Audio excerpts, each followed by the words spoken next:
बिस्मिल्लाहिर्रहमानिर्रहीम। नाज़रीन, हिन वक़्तु असां सां गॾु मौजूदु आहिनि SSP शिकारपुर तनवीर हुसैन तुनियो साहिब। साईं सां मुख़्तलिफ़ इशूज़ ते लॉ एंड ऑर्डर सिचुएशन जे हवाले सां मुख़्तलिफ़ टॉपिक ते असीं तफ़सीली तौर ते असां आगाही वठंदासीं। साईं, तव्हांजी वॾी महिरबानी जो तव्हां असांखे टाइम ॾिनो। शुरूआती तौर ते शुरूआत खां वठी करे असांजो जेको ख़ासि तौर ते जेको ऑपरेशन जो सिलसिलो हले थो या लॉ एंड ऑर्डर सिचुएशन जे हवाले सां थोरो तफ़सीली असांखे इहो ब्रीफ ॾिजो त इहो जेको प्रोजेक्ट आहे या कहिड़ी डेवलपमेंट थियूं आहिनि हिन वक़्तु ताईं। शिकारपुर में सब खां जेको वॾे में वॾो मसइलो आहे उहो आहे अगवा बराए तावान, किडनैपिंग फॉर रैंसम। उन खां पोइ स्ट्रीट क्राइम, क़बाइली झेड़ा, सकेरियन हिते मुख़्तलिफ़ क़िस्मनि जा इंसिडेंट्स थिया आहिनि माज़ी में, टेररिज़म जा। उहो उन खां अलावा असां वटि इलीगल वेपन, इहे शिकारपुर जा बुनियादी मसइला आहिनि। इन मसइलनि में जेको असांजो एरिया आहे खानपुर आहे ऐं जेको लखी Ghulam Shah police sub division आहे, इन ॿिन्ही में अगवा बराए तावान जा मसइला आहिनि ऐं क़बाइली झेड़ा बि वधि में वधि उते ई मौजूदु आहिनि। ऐं गॾोगॾु सुल्तानकोट वारे एरिया में बि क़बाइली झेड़नि सां गॾोगॾु स्ट्रीट क्राइम, जंहिंमें मोटरसाइकिल जी स्नैचिंग ऐं कैटल थेफ्ट, माल जी चोरी समेत मुख़्तलिफ़ ॾोह जेको आहे उहे काफ़ी टाइम खां थींदड़ हुया। लास्ट 4 महीननि में पुलिस जेको आहे उन्हनि जी जेका थी आहे कोशिशि कई आहे, शिकारपुर डिस्ट्रिक्ट जी पुलिस उन्हनि काफ़ी सारनि ॾोहारनि खे पुलिस मुक़ाबले में मारे वियो आहे। जेके गिरफ़्तार आहिनि करण जी कोशिशि दौरान जिन हथियार पुलिस ज़िदा कया या फायरिंग कयूं, तक़रीबन 17 जे क़रीब जेको आहे डकैट्स मारिजी विया आहिनि। उनखां अलावा असां वटि जेको स्ट्रीट क्राइम आहे उनजा काफ़ी सारा गैंग्स जेको आहे पुलिस अरेस्ट कया आहिनि। हिकु तमामु वॾो चैलेंज आहे शिकारपुर डिस्ट्रिक्ट जो, ऐं मां सम्झां थो त हिकु एबनॉर्मल डिस्ट्रिक्ट आहे पुलिसिंग जे हवाले सां, जिते स्ट्रीट क्राइम, क़बाइली झेड़ा, मां सम्झां थो त सिंध जो ही वाहिद डिस्ट्रिक्ट आहे कश्मीर खां अलावा जिते इहे सभु चैलेंजिस एट ए टाइम आहिनि। शायदि कश्मीर में ऐं शिकारपुर सिंध जा उहे वाहिद ज़िला आहिनि जंहिंमें क़बाइली झेड़ा, इलीगल वेपन लखनि जी तादाद में, इन खां अलावा हज़ारनि जी तादाद में क़त्ल जे केसनि जा रूपोस जवाबदार ऐं गॾोगॾु अगवा बराए तावान जा माण्हू बि हिते रहनि पिया। काफ़ी नोगो एरियाज़ आहिनि। जेको कोशिशि इहा ई आहे त नेक्स्ट कुझु मंथ्स जे अंदरि अंदरि स्ट्रीट क्राइम में ऐं इन खां अलावा किडनैपिंग फॉर रैंसम जेके वारदात आहिनि उनखे रोकियो वञे। हिन वक़्तु ताईं जेके पुलिस जूं कार्रवायूं आहिनि उनजे नतीजे में काफ़ी सारो फ़र्क़ु आयो आहे, पर चाहींदासीं त इहो फ़र्क़ु हिकु त मुस्तक़िल हुजे ऐं इनखे कंटिन्यूसली एफर्ट जे ज़रिए जेको लॉ एंड ऑर्डर जी बहितरी तरफ़ वञी रहियो आहे मामला, उन्हनि खे बहितर कयो वञे। जेको आहे पुलिस जे हवाले सां कुझु मजबूरी ऐं मुश्किलातूं आहिनि। जीअं त असां वटि डिस्ट्रिक्ट हिकिड़ो अनयूज़ुअल क़िस्म जो डिस्ट्रिक्ट आहे, पर हिते नफ़री तमामु वॾी खोट आहे। इन खां अलावा हथियार जेके आहिनि उन्हनि धाड़ेलनि वटि जदीद हथियार अची विया आहिनि, जॾहिं त पुलिस जेको आहे ज़ाहिर आहे कंहिं क़ाइदे ऐं क़ानून जे तहत हली करे जदीद हथियार जेको आहे उहे फ़िलहालु अक्वायर न करे सघी आहे। ऐं उनखां अलावा असां वटि हिते जेके ॾोहारी आहिनि उन्हनि क़बाइली झेड़नि जी आड़ में उहो मुख़्तलिफ़ इलाइक़नि में वेठा आहिनि ऐं उन्हनि जे वेहण जे क़बाइली झेड़नि जे करे उन्हनि खे एडवांटेज मिले थो। ऐं आसे पासे चैलेंजिस आहिनि, मुख़्तलिफ़ आहिनि। स्लो एंड स्टडी कमु करे रहिया आहियूं अल्हम्दुलिल्लाह। लास्ट 5 महीननि में असांजी जेका पुलिस आहे शिकारपुर डिस्ट्रिक्ट जी, उन्हनि तमामु सुठो परफॉर्म कयो आहे अल्हम्दुलिल्लाह। हिन वक़्तु ताईं अल्लाह पाक जे फज़ल करम सां का पुलिस किलिंग न थी आहे। न त कचे में ऑपरेशन जे दौरान अक्सर पुलिस हल्का शहीद थींदा रहिया आहिनि, डीमोरलाइज़ थींदा रहिया आहिनि। मुंहिंजी कोशिशि इहा आहे त तमामु जेके पुलिस अफ़सर जवान आहिनि उहे पंहिंजी बहादुरी सां जेको कमु कनि पिया उहो कंटिन्यू कनि। इंशाअल्लाह अल्लाह पाक में उमेदु आहे त नियर फ्यूचर में शिकारपुर जा कुझु मसइलनि ख़ासि तौर ते अगवा बराए तावान आहे या इलीगल वेपन आहे या क़बाइली झेड़ा आहिनि, उन्हनि ते फोकस हिन वक़्तु आहे ऐं इंशाअल्लाह तमामु जल्द हिन जा जेके नतीजा आहिनि, मज़ीद नतीजा जेको आहे उहे बि अची वेंदा। अच्छा सर, इहो गड़ी तेगो वारो जेको इलाइक़ो आहे जिथे मतिलबु आहे मेन फैक्टर आहे धाड़ेलनि जो, त उहो उन जे हवाले सां छा डेवलपमेंट आहिनि जॾहिं उते मोर्चा बि क़ाइमु थियनि पिया ऐं मतां जो जेको आहे कमु बि हले पियो, उन इलाइक़े जे हवाले सां तव्हां छा चवणु? ॾिसो, सभ खां पहिरियों त माज़ी में पुलिस कॾहिं बि कचे जे अंदरि गड़ी तेगे ताईं बि पुलिस जी अप्रोच न हुई। उते बि पुलिस वेंदी, रेड करे वरी वापसि ईंदा हुआ पुलिस। फर्स्ट टाइम कचे में 400 पुलिस एहलकारनि जी डिप्लॉयमेंट थी आहे, जंहिंमें इंडस हाईवे खानपुर वारो उनखे सेफ करण समेत 400 पुलिस एहलकार लॻाया विया आहिनि। इहे जेके पोस्टूं आहिनि, कचे में प्रॉब्लम इहो आहे त 2 प्रॉब्लम्स आहिनि। हिकिड़ो प्रॉब्लम आहे त उनजी एक्सेसिबिलिटी, रस्ता रोड न हुजण करे धाड़ेलनि खे एडवांटेज आहे। ॿियो आहे पाणी। ऐं टियों जेको एडवांटेज धाड़ेलनि खे आहे उहो आहे त हिते पुलिस जी प्रेजेंस कोन्हे का, जंहिं इलाइक़े में पुलिस न हूंदी ज़्यादा हुते ॾोह थींदा, उते धाड़ेलनि जो कल्चर वधंदो। हाणे असां बिल्कुलु कचे में अंदरि तव्हांखे ख़बर हूंदी त डेली जे बुनियाद ते फायरिंग थिए पई, पर हुनजे बावजूदि बि पुलिस पोस्टूं क़ाइमु करे रही आहे ऐं इनशाला इहे पोस्टूं असां अंदरि ताईं हणंदा हलंदासीं ऐं एरिया खे क्लियर कराईंदा हलंदासीं। असांजी बेस कैम्प्स काफ़ी सुठियूं ठही वियूं आहिनि ऐं उनखे असां मज़बूत कयो आहे। इनशाला अॻिते हली करे इहे जेके पोस्टूं आहिनि, चेक पोस्टूं आहिनि, इहे कचे जे अंदरि बि क़ाइमु कंदासीं। रोड रस्तनि जे लाइ गवर्नमेंट हिकिड़ी स्कीम ॾिनी आहे, उन तहत मुख़्तलिफ़ कचे जा जेके रोड आहिनि उहे ठहनि पिया, उनजी स्कीम मंज़ूर थी चुकियूं आहिनि। उहे रोड रस्ता जॾहिं ठहिया, कचे जे अंदरि डेवलपमेंट थी, जेको डोक्वाइट फैक्टर आहे उहो इनशाला ख़तमु थींदो ऐं उन सां गॾोगॾु जेको गड़ी तेगे वारो इलाइक़ो आहे, जेको जंहिंमें असांजी खान सब डिवीजन में कशमोर सां में बि इन वक़्तु सुठो ऑपरेशन हली रहियो आहे। इन खां अलावा घोटकी ऐं सखर पुलिस बि पंहिंजे इलाइक़नि में ऑपरेशन्स करे रहियूं आहिनि। माज़ी में असांजा जेके पुलिस जा ऑपरेशन्स हुआ उहे रेड्स हुआ। बेसिकली पुलिस वेंदी, सुबुह जो गॾु थींदी शिकारपुर में, मंझंदि ताईं रेड करे, शाम जो धाड़ेल पंहिंजे घर में, पुलिस पंहिंजे घर में वापसि ईंदी। हिन दफ़े तव्हां ॾिठो आहे त फस्ट टाइम लास्ट 4 महीननि खां वठी जॾहिं खां पोस्टिंग थी आहे, पुलिस अंदरि कचे में वेठी आहे। गड़ी तेगो जो इलाइक़ो बि कंहिं टाइम में ज़माने में धाड़ेलनि जी अचु वञ जा रस्ता, रोड रस्ता जेके हुया उहे पुलिस बंदि कया आहिनि। 5 मेल ते पुलिस वेठी आहे, डोंग ब्लॉक ते पुलिस वेठी आहे। इन खां अलावा आस्ते आस्ते असां पिकटुनि ऐं पोस्टुनि खे अंदरि ताईं खणी वञी करे इलाइक़े जी जेका एक्सेसिबिलिटी आहे उनखे असां इम्प्रूव कंदासीं। Thank U. अच्छा सर, इहो पंहिंजो इन हवाले सां जेको तव्हांजो धाड़ेलनि जे ख़िलाफ़ु ऑपरेशन हले थो त मुख़्तलिफ़ वक़्तनि जेको आहे मुक़ाबले में कॾहिं लखी तालुके में, कॾहिं खानपुर तालुके में, कॾहिं जेको आहे पंहिंजो गड़ियासिन तालुके में धाड़ेल मुक़ाबले मारिजनि था, त वरी वार सवारी उन्हनि जा जेको चवनि था त बेगुनाह हुयो, हितां खणी मारे वियो आहे, हीअं कयो आहे, इन में छा साईं हक़ीक़त आहे?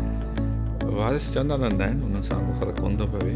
धाड़ेल आहिनि, ज़ाहिर आहे ॾोह कनि था, ॾोहनि दौरान पुलिस ते फायरिंग कनि था ऐं ज़ाहिर आहे जॾहिं पुलिस ते मथां फायरिंग थींदी, इहो क़ानूनी तौर ते पुलिस खे पंहिंजे दिफ़ा जो हक़ हासिलु आहे। मां सम्झां थो त इहे जेके वारिस आहिनि इन्हनि खे खपे त पंहिंजी औलाद जी संभाल कनि।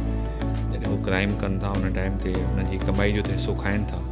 ज़ाहिर आहे जॾहिं पुलिस सख़्तु एक्शन खणंदी त उन नतीजे में उन्हनि जे मथां सख़्ती बि थींदी। तंहिं करे बहितर इहो आहे जेके वालदेन आहिनि या जंहिंजा रिश्तेदार भाउ वग़ैरह को क्राइम में इन्वॉल्व आहे त सरेंडर कनि। पुलिस वटि अॻे बि काफ़ी दफ़ा चयो आहे, जेको इंसानु जेको माण्हू ॾोहारी पेश थींदो, चाहे खणी हुनजे मथां इनाम हुजे या चाहे हुनजे मथां केतिरा ई केस दाख़िल थिया, हुनखे कंहिं बि क़िस्म जी का बि तकलीफ़ न थींदी, हुनखे जेल छॾे ईंदासीं। जेको सरेंडर न थींदो ज़्यादा हुनखे पकड़ण जी कोशिशि कंदासीं। अच्छा सर, जीअं तव्हां ॻोल्हे क़बीलाई जहिड़नि जे हवाले सां ॻाल्हि करियो त तव्हांजे तरफ़ां क़बीलाई जहिड़नि जी रोकथाम लाइ या बिरादरी जे जहिड़नि जी रोकथाम लाइ का स्ट्रेटजी, को प्लान वग़ैरह जोड़ियो आहे? हिन वक़्तु जेके एक्टिव क़बाइलाई जहिड़ा आहिनि उन्हनि खे प्रीएम्प्ट करणो त ॾाढो ॾुखियो कमु आहे। हिन दौर में, जंहिं दौर में तव्हां वटि हथियार आहिनि, जंहिं दौर में तव्हां वटि तालीम आम कोन्हे का, ऐं उन में क़बाइली जहिड़नि खे रोकणु ॾाढो मुश्किल आहे। पर हा, हुन हिकु दफ़ो अगरि स्टार्ट थी वञे थो, ख़ासि तौर ते जेके कंहिं बि कम्यूनिटी जा मर्डर थी वञनि था, त पुलिस खे घुरिजे त उन्हनि जा ॾोहारी जेके हुन नॉमिनेट कराया आहिनि FIR में, हक़ी सची जेके बि लिखाया अथऊं उन्हनि, उहे त घटि में घटि अरेस्ट थियणु खपनि, ताकी माण्हू पाण पंहिंजो प्लान करण वारो जो रिवायत आहे उनखे ख़तमु करिणो पवंदो। जेकॾहिं उहा असां ख़तमु करे वियासीं, माण्हुनि खे ट्रस्ट थियो त पुलिस असांजा माण्हू जेके क़तल वारा उन्हनि जा गिरफ़्तार कंदी ऐं उन्हनि खे कानून जे कटड़े में खणी ईंदी। मां सम्झां थो त इहा पुलिस जो फेल्यूअर आहे क़बाइली जहिड़ा बि, ऐं इन जे करे क़बाइली जहिड़नि थिया जो पुलिस जेको आहे उन क़बाइली जहिड़नि में इंट्रस्ट न वठंदी ऐं उन्हनि खे चवंदी त हीअ पाण में विढ़िया पिया आहिनि, तंहिं करे हिन जो जहिड़ो न आहे, या हुनजे इश्तिहारी खे इश्तिहारी बि न सम्झो वेंदो, चवंदो त हीअ त पंहिंजे जड़नि में आहे। ईअं न आहे, मर्डर बि हिकिड़ो वॾो अज़ीम गुनाह बि आहे ऐं ॾोह बि आहे कानूननि तौर ते। ऐं हिन जे करे जेके मसइला मसाइल आहिनि, असांजो जेको पुलिस जो एटीट्यूड आहे, जेको कल्चर आहे, उन बि इन ॻाल्हि खे हथी वेठाई आहे त क़बाइली जहिड़ा वधनि। उन खां अलावा ज़ाहिर आहे क़बाइली जहिड़नि जी आड़ में क्रिमिनल्स बि अचनि था। क़बाइली जहिड़नि जी आड़ में जेके कुझु अहिड़ा माण्हू जिन जो ॾोहारनि ते सरपरस्ती हासिलु हूंदी आहे या उहे चाहींदा आहिनि त उहे पंहिंजे ट्राइब खे मज़बूत कनि, त उन में उन्हनि खे सपोर्ट थियण जे करे ई हू फ़ैसिले तरफ़ नथा वञनि या उन्हनि खे प्रीएम्प्ट नथा कनि। एटलीस्ट प्रीएम्प्ट त करणो खपे। ऐं पुलिस जो बि अॻिन मां तव्हांखे ॿुधायां, वरी मां ॿी हदि ॿुधाईंदुमि त पुलिस जो बि इन मामले में इन हद ताईं त ॾोह आहे त हू माण्हू अरेस्ट नथा कनि। माण्हू अरेस्ट न करण जे करे माण्हुनि में हार्ट बर्निंग थिए थी, वरी पंहिंजो प्लान पाण कनि था, उनजे करे ई क़बाइली जहिड़ा वधंदा वञनि था। हिन दफ़े कोशिशि इहा ई हूंदी आहे त जेके ॾोहारी नॉमिनेट थियल आहिनि कंहिं मर्डर केस या नॉमिनेट मुलज़िम आहिनि ऐं जेके जेन्युइन आहिनि त उहे लाज़मी अरेस्ट थियणो खपनि। उनजे अरेस्ट थियण सां इहे क़बाइली जहिड़ा पाण ई बंदि थी वेंदा। अच्छा सर, हिकु तरफ़ तव्हांजो ॾोहारनि जे ख़िलाफ़ु सुठे नमूने तव्हांजो ऑपरेशन बि हले थो, कमु बि हले थो, ॿिए तरफ़ समाजी बुरायूं, आकड़ा पर्ची या ॿियूं शयूं, इहे जेको आहे इन्हनि जी रोकथाम लाइ कोई आहे शर?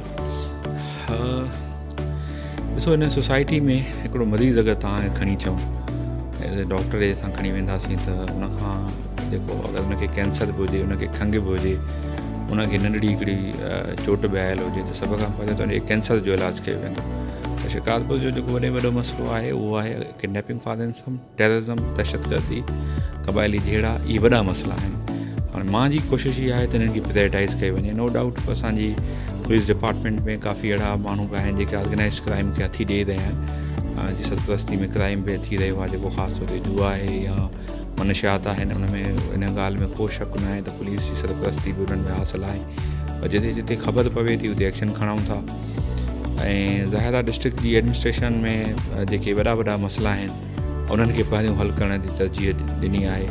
ऑर्गेनाइज़ क्राइम ते कमु कयो आहे, पर शायदि उन लेवल ते मां बि तस्लीम कयां थो कोन थी सघियो आहे कमु जंहिं लेवल ते थियणु खपे।